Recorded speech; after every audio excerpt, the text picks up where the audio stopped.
So a very common comment that I will get when sharing my passion about Wilder World is that you're going to need to own an NFT. And if you go on to the marketplaces that hold NFTs and see what some of these NFTs are going for with Wilder World, you can see how much of a deterrent it would be when some of them are going for multi-thousands of dollars. And so I wanted to go over some of the typical and familiar ways that games, free-to-play games, earn revenue, and how Wilder World may adapt some of these in order to gain revenue when developing a multi-hundred million dollar kind of game, because developing a game is not cheap and it is not easy.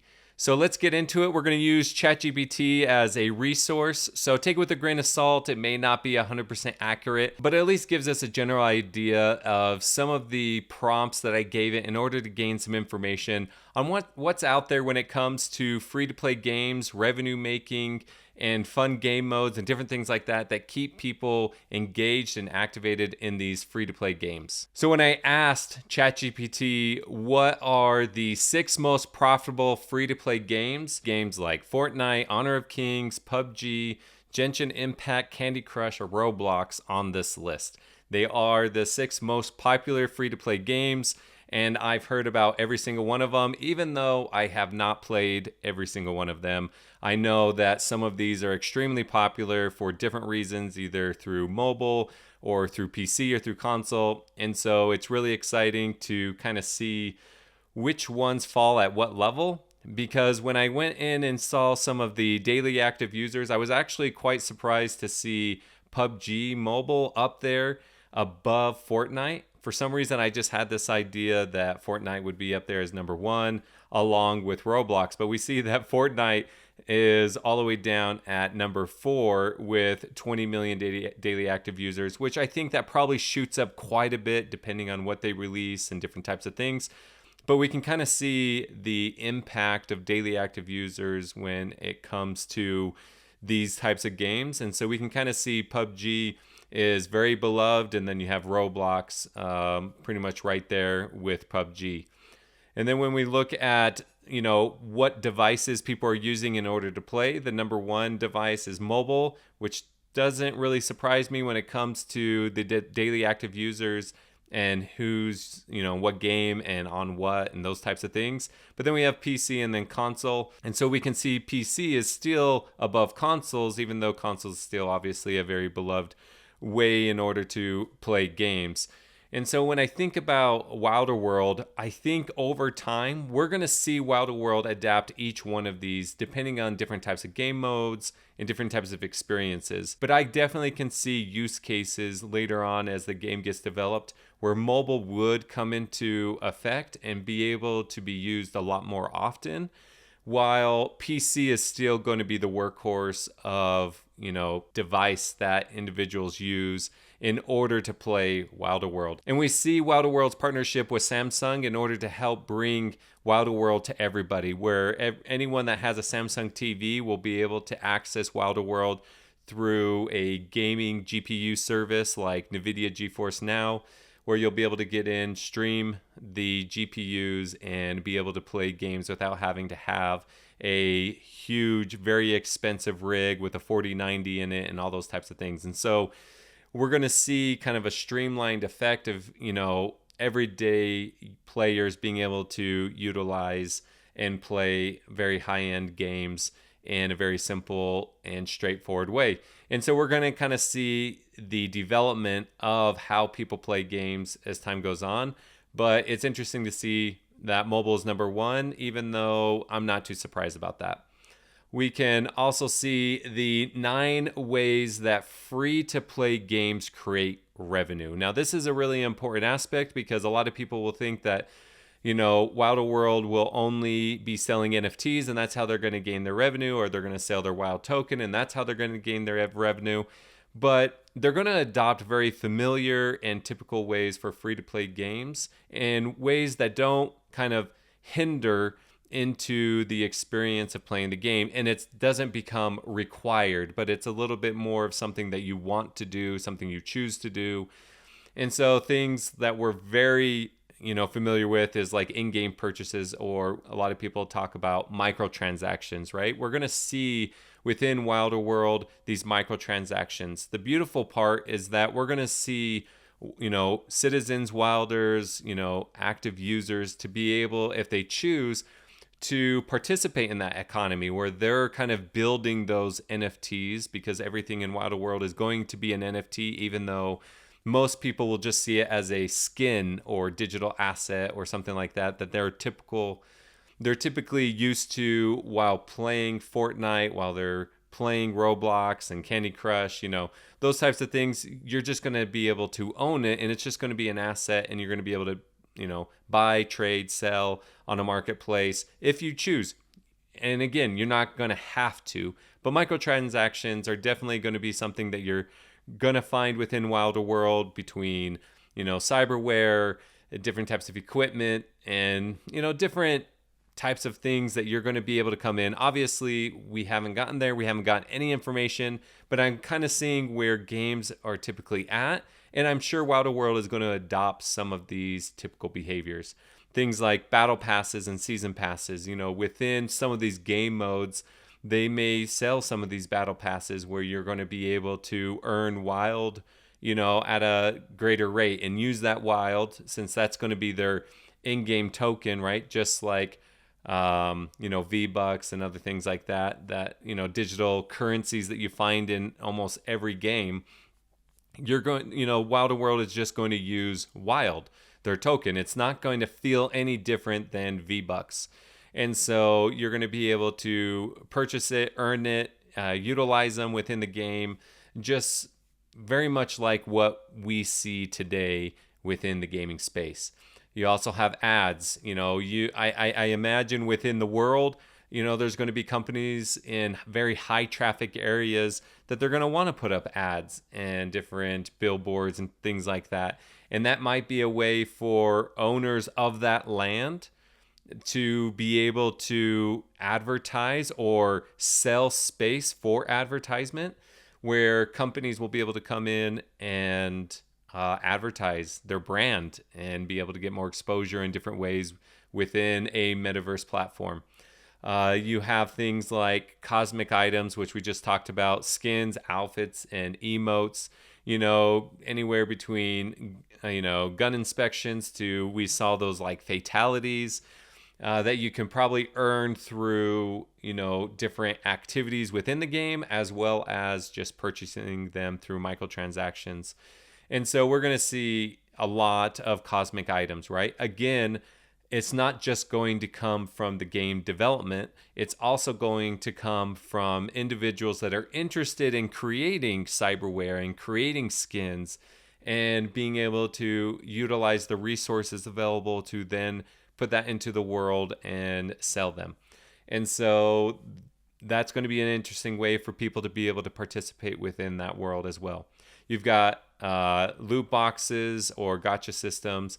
This is very typical. I can see, for a small portion of Wild, you get a loot box, and in it, have you different types of weapons or cosmetics or, other types of things that you would typically find within a loot box. This is something that, I think we're going to be seeing within the game. And so, it's not too far-fetched to see something like this within it. How they bring it in, how people, embrace it, it has to be a choice, right? It has to be something that doesn't affect your gameplay, doesn't affect the entertainment you're having, just kind of enhances it if you so desire to have some of these things. You have subscription services, VIPs. Can I see this happening? Yeah. I mean, there's things in this like right now you can own a wheels with a hideout, get double industry staking, and have access to the hideout area where you have better parking or, whatever other types of things. I think there's going to be like a refueling station there and different types of things. So it's just going to be able to help you have more, to reduce your time within the space by being in the hideout.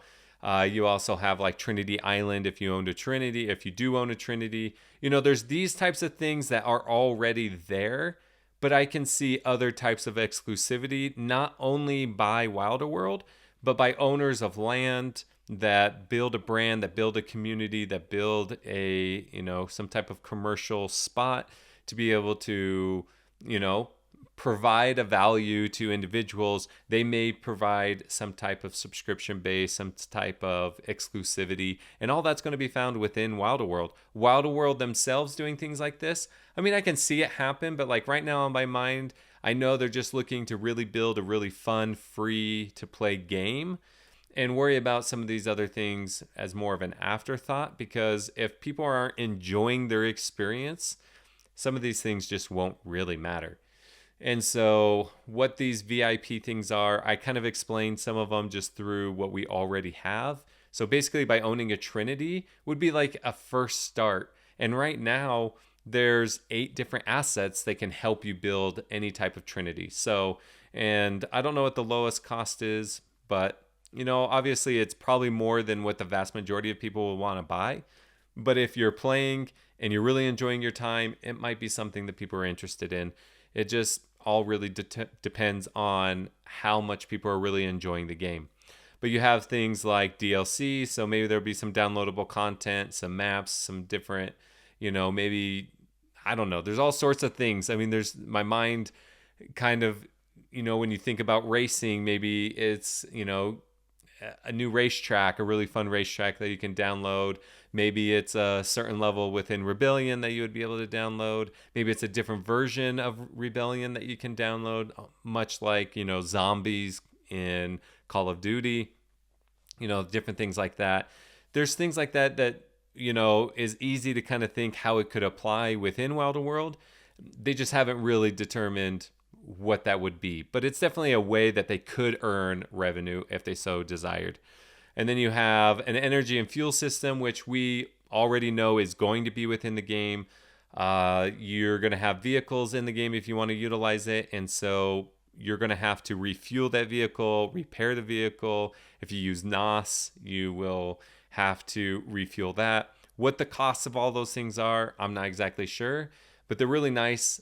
Aspect about Wilder World is there's going to be play to earn aspects. So even though you come in and you use vehicles, you're wanting to refuel it, you're gonna earn some of it. It's just sometimes people like to not have to worry about some of it, so maybe they're gonna buy some more wild, right? Maybe they're going to buy some type of package of NOS, right? And it's going to cost a certain amount of wild, and all that's the transition from like a USD currency to a wild currency is just going to have to be seamless in some form or function so that people can just enjoy playing games in ways that they're familiar with.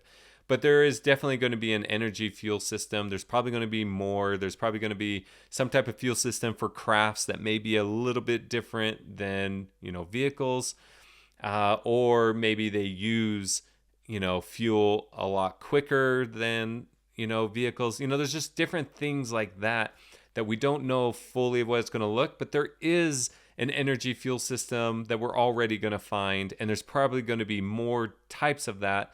For instance, like ammo, right? I believe that since everything within Wilder World is going to be a NFT, when ammo is, used, we're going to have to use resources in order to create more ammo or more grenades or more frags or something like that in order for those things to be utilized within the game. And then you have exclusive events and content, which again, there is a variety of things that Wilder World could do when it comes to racing and mining and the Rebellion, as well as any other type of content where maybe they bring in some special artist or some special event, and it costs a certain amount of wild to be able to get in and to be able to participate in that.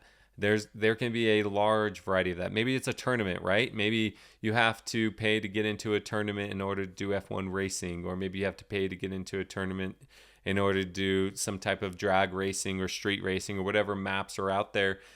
Again, this could be player-based, where other citizens, other wilders, other users create this, and then they're the ones that are creating these kind of exclusive events. Or this is Wilder World doing it. We're probably going to see a variety of all of it. So, these are 9 ways that free to play games create revenue, and kind of how we see it correlating with Wilder World. But there was some other interesting information as far as some of the most enjoyable features or factors found in the top free to play, games. And some of these things are regular content updates. And so Wilder World in the beginning, when they first dropped the alpha of Midnight in Miami, they were doing updates every 4 to 6 weeks. And individuals were really enjoying that.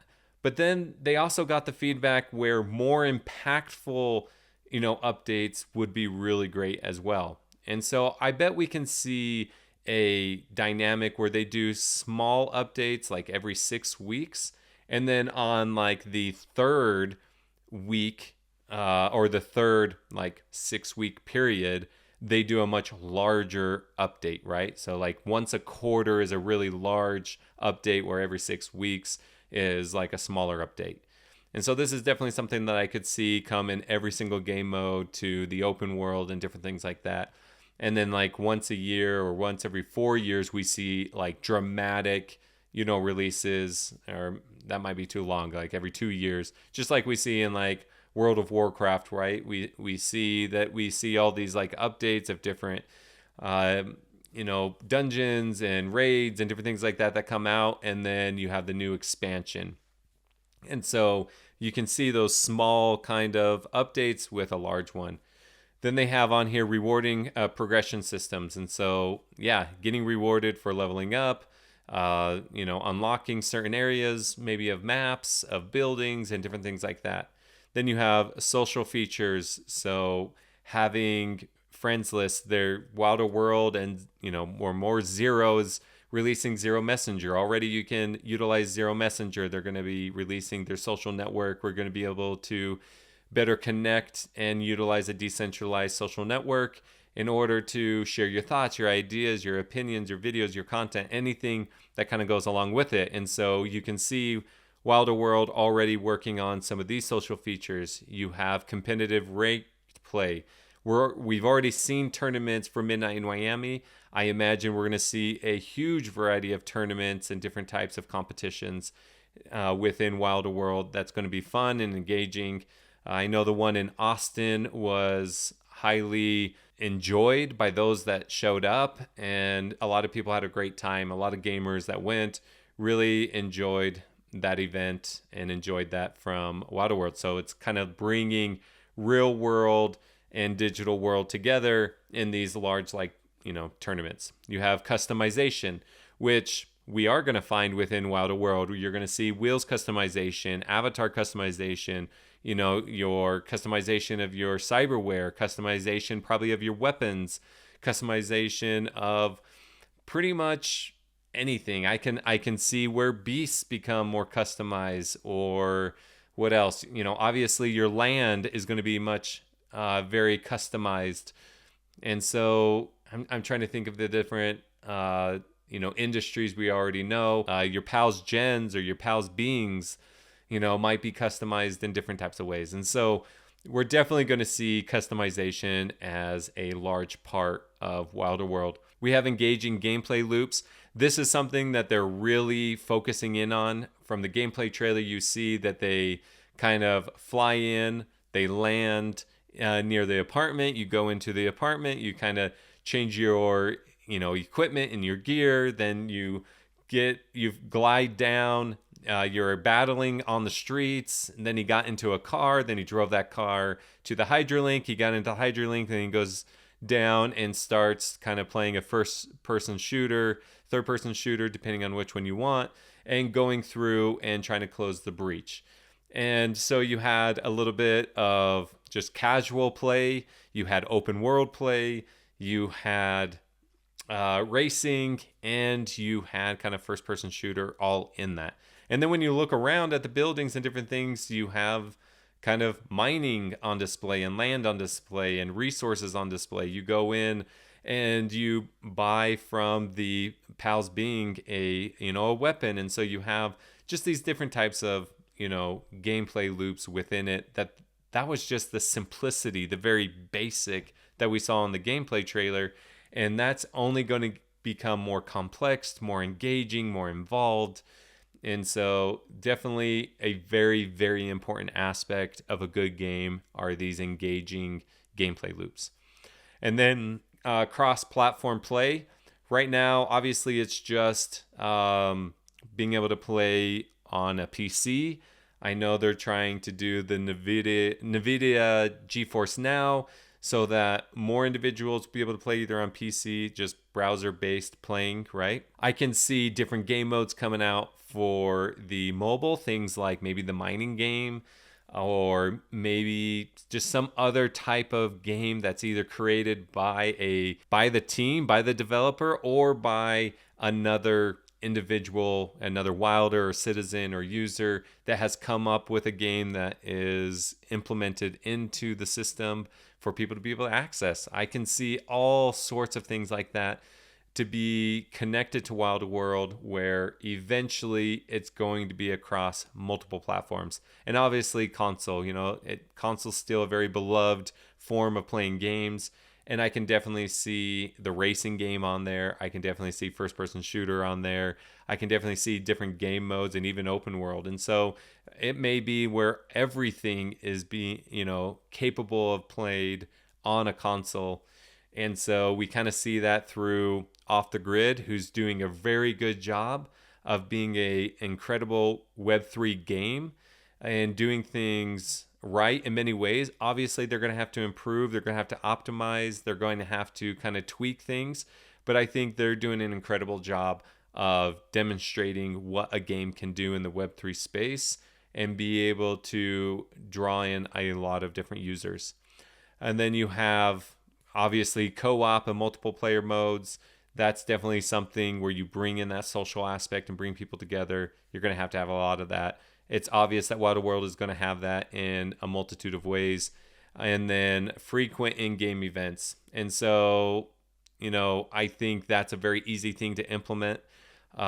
Something that Wilder World will want to do as part of the lore, as part of the storyline, as part of the development of the game, as well as celebrating different aspects of the project, historical, important timelines that we kind of get to enjoy different types of challenges and events and things to be able to earn, one of a kind, NFTs or digital assets that we get to put in our closet within our storage, attached to our characters and be able to enjoy that. I think that's definitely something that we can see coming down the line. And then one of the interesting, not just features, but I wanted to know fun game modes specifically from these games and why they're so popular and how Wilder World may implement it in one form or another. And so you have Fortnite, obviously known for its Battle Royale. I think, in time, I don't think a Battle Royale is a focus from Wilder World. I think it's being played a lot, but it's definitely something I can see that will come in that individuals will be able to play. I mean, we have a huge city as our playground to be able to play a Battle Royale in some form or fashion. That maybe it's a breach within a certain neighborhood, since it is at a massive scale to do a huge Battle Royale. Now, this is a very interesting aspect, since they're trying to really improve the concurrency of being able to have thousands of individuals playing at the same time. What if there was, a very rare moment where everyone can come in, there's a huge Battle Royale over all of Miami, and then as that, they have those bubbles that come in, forcing you into certain areas. I can see that happening within Miami, where it's this huge play of a Battle Royale where you have thousands of individuals playing. I mean, the clout you would have, the Chad you would be at the end of that as the sole winner would be something that would weigh heavy in the pride of an individual, right? To be able to get to that point. And so I think it's really interesting how they can utilize the improvements of trying to get concurrency better doing this Web3 based, gaming and different things like that. I can really see them doing a great thing where it's not just 100 player, but it's thousands of players.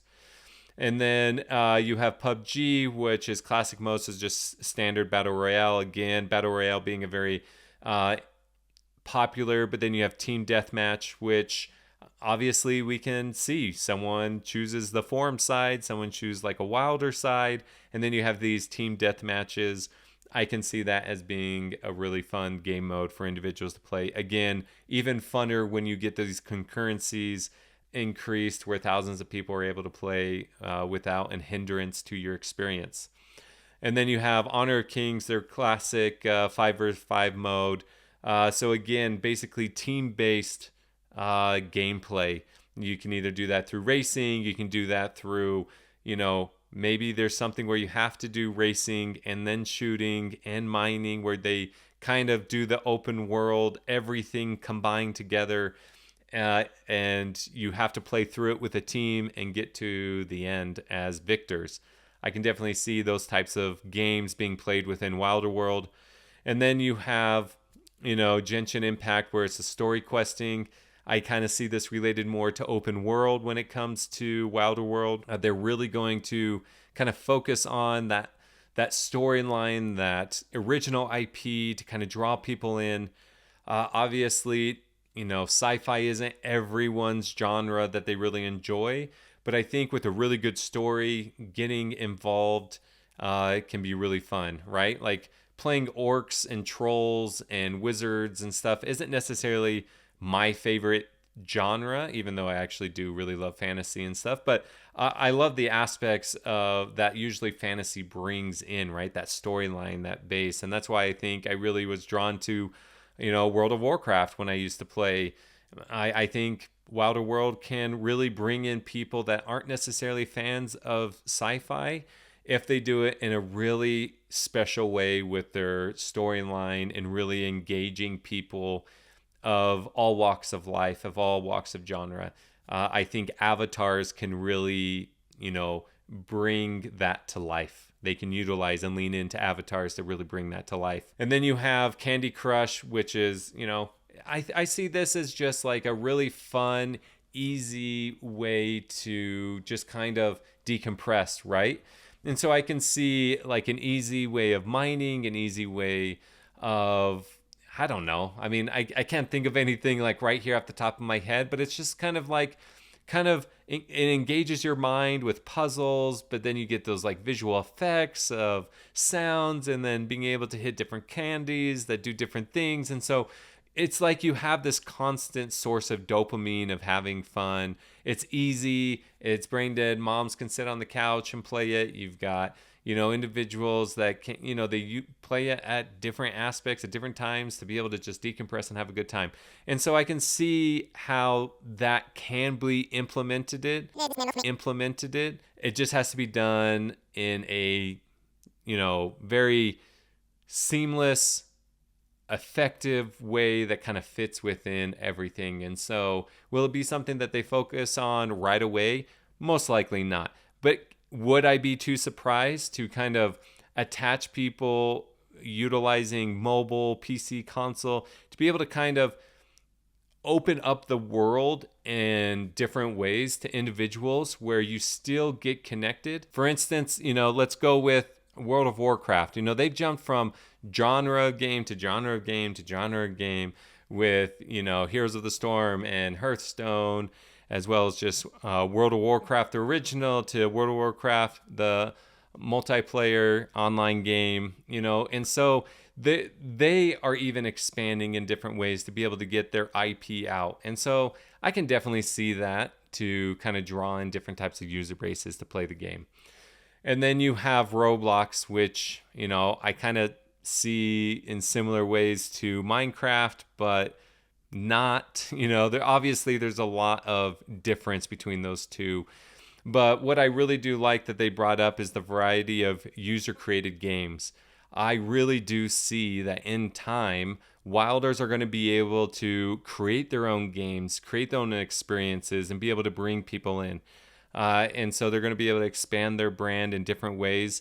by utilizing the tools that Wilder World already has through Zero Tech and through their land plots, through just their innovation. I mean, already when you look at like FC, he created Trinitizer, which is a website where you can go put in your wallet, see the different Trinities you have, get more information on land, more information on LP staking. And he really created this really awesome tool that, Wilders utilize on a very regular basis. And then, I can see people utilizing different talents to be able to create different experiences on their plots of land, within their buildings, where people are able to come and engage in new and different ways. Just right now, we just don't see that right now. But that's what the metaverse is going to be able to open up with this open source, decentralized ability to use SDKs to create experiences within a metaverse platform. That is going to be the future. Is it going to be here tomorrow? Absolutely not. Can we see it within the next decade? Absolutely.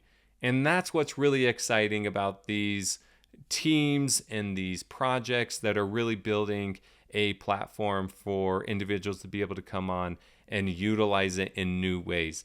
We're going to see a new era of Facebook, Instagram, YouTube, Google, all those types of things. We're going to see a new way of social interaction through these metaverse platforms. There's going to be a very large conversion of all these things we enjoy in a more engaging and immersive experience than what we get to experience today. All right, so hopefully now you have a better understanding of how free-to-play games gain revenue. What are the most typical and fun ways that these games engage their daily active users? What it's going to take in order to bring daily active users in, and how it can be a large source of play where you don't have to buy these very expensive NFTs in order to feel like you're engaged within Wilder World.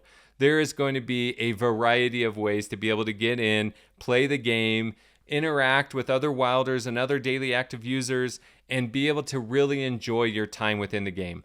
But Wilder World really has to be able to create a great gameplay loop. They have to create great games. They have to make all of these things seamless. And it can't be like microtransactions just right up in your face all the time.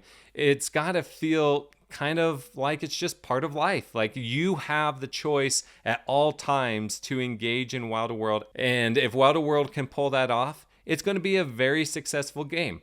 It's going to be a very successful metaverse platform to bring people in. And they're going to have to be able to take people through tutorials where they can see the option without necessarily having to engage with the option, right? And it can't be a pay to win model. It has to be play to earn as well as free to play. And then if you so choose to have microtransactions, if you so choose to spend additional money within the space because you want to, then great. But it's got to be seamless. But they also have to kind of walk you through showing you what is available to you if you so choose. And so maybe it's going to be some free stuff in the beginning to be like, hey, look, in the future, you're going to be able to, do X, Y, Z. And here, we're going to give you something for free in order for you to kind of engage with it. Whatever it might be, whatever we're going to see come down the pipeline from Wilder World, it's going to be great. I really believe in the team that they're really playing games. They're really seeing what works. They're doing the same type of research that I am to be able to make sure that the engagement and experiences for any user is fun, seamless, engaging, and captivating where they want to just keep coming back for more. So if you really love great content about Wilder World or Zero, about the larger metaverse and how Wilder World and Zero is fitting into these type of gaming metaverse spaces, then please keep coming back for more. Subscribe and like and comment below. What are your favorite free-to-play games to play? Why do you enjoy playing them? What is it about them that keeps you coming back? What is it that you like when it comes to microtransactions and spending additional money within these free-to-play games? What is it that you like to see, and what games are doing it right? I would love to know. Put it in the comments below. And until next time, Wilders, we'll see you later.